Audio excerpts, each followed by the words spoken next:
d'écouter Sirot Chalek Bet, Sira sur Lag BaOmer. Alors il y a deux raisons pour lesquelles on se réjouit à Lag BaOmer. La première raison, c'est parce que c'est le jour où les élèves de Rabbi Akiva ont arrêté de mourir après une épidémie, 24 000 élèves. C'est le jour où ils ont arrêté de mourir. Et la deuxième raison, c'est parce que c'est la Iloula de Rabbi Shimon Bar Yochai, et c'est lui qui a demandé à ce qu'on se réjouisse le jour de sa Iloula. Alors on sait que rien n'est au hasard dans la Torah, et si on a ces deux raisons qui nous amènent à nous réjouir ce même jour, il doit forcément y avoir un lien entre ces deux raisons. Alors on sait que parmi les 5 élèves qui restaient à Rabbi Akiva après cette épidémie, il y avait Rabbi Shimon Bar Yochai. Il faisait partie de ces 5-là. Mais quand on réfléchit bien, on voit que justement, le fait que lui y reste et qu'il soit un rescapé de cette épidémie, c'est quelque part le contraire de Saïloula, qui est le jour où il est parti de ce monde. Donc même si on voit un lien, le lien a priori, il est contraire. Il est contradictoire. Donc qu'est-ce que ça vient nous enseigner? La première chose, c'est qu'on sait que un tzaddik, un juste, quand c'est le jour de Saïloula, c'est le jour où toutes ses actions, toute son œuvre, elle s'élève à un niveau sans commune mesure. Il atteint une certaine perfection quelque part. Et donc c'est ça sa véritable vie. C'est toute son œuvre de toute sa vie. Donc on peut faire un lien aussi, même si c'est le jour où il est parti de ce monde, on peut aussi faire un lien avec le fait qu'il soit resté. Et on peut même aller plus loin, c'est que comme lui, sa manière d'être à Rabbi Shimon, elle était l'antithèse du problème qui a causé la mort des 24 000 autres élèves de Rabbi Akiva, lui, toute son œuvre, le symbole qui va culminer au jour du départ de ce monde, c'est le fait que lui n'a pas été comme les autres, lui n'est pas mort. Et donc c'est pour ça qu'il est parti de ce monde justement ce jour de la Mer. Maintenant, qu'est-ce qu'il y avait de particulier chez lui en plus des autres élèves de Rabbi Akiva pour que lui, il parte de ce monde le jour de la Mer et pas les autres? Alors pour bien comprendre ça, il faut déjà expliquer c'était quoi le problème des élèves de Rabbi Akiva. On dit qu'ils sont morts parce qu'ils ne se sont pas témoignés du respect l'un envers l'autre. Alors, on sait que Rabbi Akiva, c'est celui qui a érigé en tant qu'enseignement phare le fait d'aimer son prochain comme soi-même.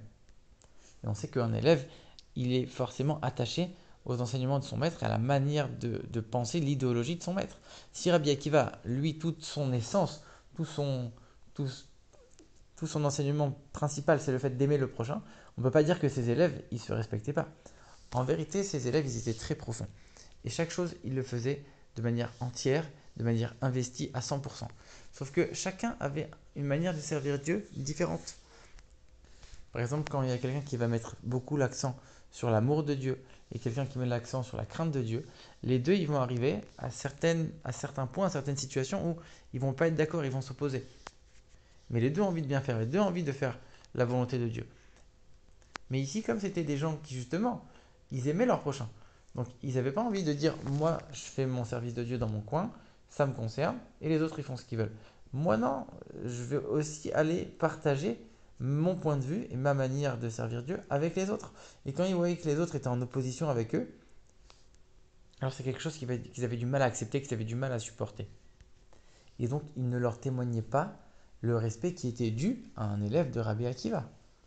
Ça ne veut pas dire qu'il se manquait de respect, mais pour lui, cet homme-là, qui ne suivait pas sa manière de voir les choses, il n'avait pas atteint une perfection, la même perfection que lui, et donc il ne pouvait pas lui témoigner le respect qui était dû à un élève de ce rang-là. Et donc il y avait un manque dans ce respect, dans cet honneur qui était dû aux élèves les uns envers les autres.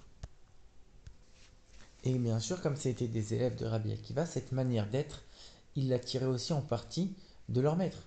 Et quand on regarde un petit peu la personnalité de Rabbi Akiva, on voit un petit peu de ça. Ça veut dire que quand les Romains ils ont tué Rabbi Akiva, juste avant de le tuer, Rabbi Akiva il avait dit à ses élèves, il a dit toute ma vie j'ai attendu ce moment où je vais pouvoir sanctifier le nom de Dieu. Ça veut dire que Rabbi Akiva il était toute sa vie dans un état d'esprit où il devait donner sa vie pour Dieu et se donner à 100% dans un mouvement d'abnégation totale. Et donc ces élèves, ils avaient récupéré un petit peu aussi de cet état d'esprit. Et donc quand ils se donnaient dans quelque chose, quand ils s'investissaient dans quelque chose, ils le faisaient à 100% et ça pénétrait toutes les fibres de leur être. Donc quand ils avaient une manière de servir Dieu, une manière de voir les choses, ça les imprégnait tellement qu'ils ne pouvaient pas supporter le fait que quelqu'un voit les choses différemment. Eux, ils étaient tellement investis à 100% dans ce qu'ils faisaient que quelque part, ils oubliaient d'accepter aussi un petit peu la manière de voir les choses des autres. Et cette manière de se donner à Dieu à 100%, c'est sûr que c'est bien, il faut se donner à Dieu, il faut complètement s'offrir à Dieu et s'investir être prêt à se sacrifier pour Dieu entièrement. Mais il y a deux manières de le faire. Il y a une manière qui est constructive, une manière qui est pas du tout positive. Quand on se consacre à Dieu, quand on s'élève, quand on se consacre à 100%, on se sacrifie pour Dieu, on peut le faire d'une manière d'élévation. Ça veut dire qu'on va s'élever spirituellement. Sauf que toute cette élévation, elle a pour but, après, de prendre des forces spirituelles et de les investir dans ce monde-là matériel pour pénétrer la matérialité de toute cette spiritualité qu'on a récupérée. De faire en sorte de faire que le matériel va devenir un peu plus spirituel, va se raffiner. Si on reste que dans la première étape qui est le spirituel, alors on est passé complètement à côté du but de la création. Et c'est ça le problème chez eux, c'est que oui, ils ont eu cet état d'esprit de s'investir à 100%, de donner leur vie pour Dieu, mais c'était d'une manière qui n'était pas constructive. Ça veut dire que c'était pas de manière construite, c'était pas structuré. C'était un élan de spiritualité sans jamais redescendre sur terre. Et ça, c'est quelque chose qui manque énormément, alors que Rabbi Akiva, lui, n'avait pas ce défaut-là. Dans son élévation, il avait tout de suite les pieds sur terre pour pouvoir amener cette spiritualité dans ce monde. Et c'est pour ça qu'on nous dit que quand Rabbi Akiva, il a pénétré toutes les parties de la Torah, tous les secrets de la Torah, alors il l'a fait de manière paisible, il est rentré de manière paisible et il est sorti de manière paisible. Alors que les autres grands de la Torah qui ont essayé de pénétrer tous les secrets de la Torah, chacun en est ressorti avec un défaut. On ne va pas rentrer dans les détails ici, mais Rabbi Akiva, lui, il a pu ressortir en paix parce que son intention à la base, elle était bonne, elle était en paix. Ça veut dire que comme il avait déjà à la base l'idée de revenir sur terre, c'est-à-dire de garder les pieds sur terre, de prendre cette spiritualité, de l'insuffler dans le monde matériel et de ne pas s'envoler dans des degrés spirituels sans jamais revenir, alors Rabbi Akiva, lui, il a pu garder un petit peu cette attache avec le monde et son travail, il a été constructif. Et maintenant, on peut comprendre un petit peu pourquoi le jour de l'Akba Omer, ça tombe le 18 Iyar. 18 en hébreu, c'est Chai, c'est la vie. De la même manière que pour le 18 Elul, qui est le jour de la naissance du Baal Shem Tov et de l'Admor Zaken, on dit c'est le jour qui donne de la vitalité à tout le mois d'Elul. De la même manière, le 18 Iyar, l'Akba Omer, c'est le jour qui donne de la vitalité à tout le mois de Iyar. C'est quoi le mois de Iyar? On sait que à partir de Pessah, on commence à recompter les mois. Nissan, c'est le premier mois. Iyar, c'est le deuxième mois. Le premier mois, Nissan, c'est le mois du Chesed, de la bonté.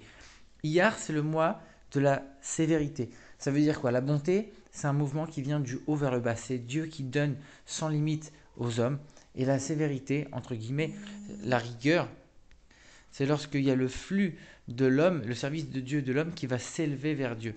Et donc, quand on a, comme on a dit, cet élan de s'élever vers Dieu sans une redescente, ça peut amener à quelque chose de négatif. Et on a ce jour de l'Akba qui vient faire en sorte que tout ce mois va être une élévation qui va justement avoir un effet positif et une descente vers le bas. En donnant de la vie, dans ce monde-là pendant tout ce mois-là. Et cette manière d'être, on l'a retrouvée spécialement chez Rabbi Shimon Bar Yochai. On sait qu'il est resté 13 ans dans une grotte. Et à la sortie de cette grotte, alors pendant ces 13 ans, il a étudié la Torah. Il a approfondi énormément de secrets de la Torah. Et on nous dit même qu'il y a certaines mitzvot qu'il n'a pas pu accomplir. Il les a accomplis que spirituellement. Ça veut dire que pendant ces 13 ans, c'était une élévation. C'était cette période-là d'élévation vers le haut. Mais ça ne l'a pas empêché de redescendre et de garder les pieds sur terre après ces 13 ans où il est resté dans la grotte. Ça, on le voit parce que son fils, lui n'a pas eu cette même qualité. Et son fils, avec son regard, il arrivait à détruire un certain nombre de choses. Tout ce que son fils détruisait, lui, il venait réparer. Et il a même demandé qu'est-ce que je peux améliorer, dans quoi je peux aider, qu'est-ce que je peux réparer. Donc il essayait justement d'amener du positif dans le monde, de faire en sorte que cette élévation spirituelle amène un but et une élévation matérielle par la suite, que ça puisse amener un raffinement de la matérialité. Et ça, on le voit aussi même dans son étude de la Torah qui était 2 fois plus profonde. On nous dit que là où il pouvait donner 12 réponses avant la grotte, après être sorti de la grotte, il était capable de donner 24 réponses.